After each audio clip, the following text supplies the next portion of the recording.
ముందుగా ఒక గిన్నె తీసుకుని అందులో నూనెను వేడి చేసి 2 పచ్చిమిరపకాయలు ఇరిపి వేయండి. తర్వాత కట్ చేసుకున్న ఉల్లిపాయలను అందులో వేసి పింక్ షేడ్ వచ్చే వరకు వేపండి.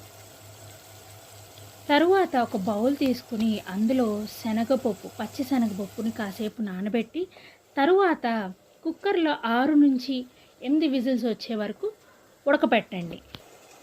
ఈ ఉడకపెట్టిన శనగపప్పుని పక్కన పెట్టుకోండి. తరువాత వేగుతున్న ఉల్లిపాయలో పింక్ షేడ్ వచ్చిన తర్వాత అల్లం వెల్లుల్లి పేస్ట్ వేసి పచ్చి వాసన పోయే వరకు వేపండి. వేపిన దాంట్లో 4 కరివేపాకు రెబ్బలు వేయండి. కరివేపాకు రెబ్బలు వేసిన తర్వాత అటు ఇటు వేపండి. కట్ చేసి పెట్టుకున్న వంకాయ ముక్కలను అందులో వేసి సరిపడా ఉప్పు వేసుకుని మొత్తం కూరను మిక్స్ చేయండి. మిక్స్ చేసిన తర్వాత కాసేపు మూత పెట్టండి. తర్వాత ఒకసారి ఓపెన్ చేసి మళ్ళీ వంకాయ ముక్కలను అటు ఇటు కలపండి. కలిపిన తర్వాత మళ్ళీ మూత పెట్టండి.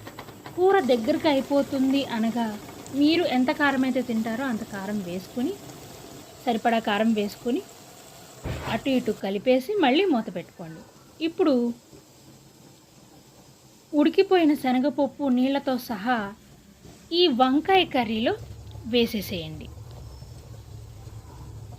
ఇప్పుడు ఈ ప్రాసెస్ అంతా మంట సిమ్లో పెట్టి జరిగింది. ఇక నుండి కొద్దిగా మీడియం ఫ్లేమ్లో పెట్టుకుని కూరను అటు ఇటు ఒకసారి కలిపేసి మూత పెట్టేసుకోండి.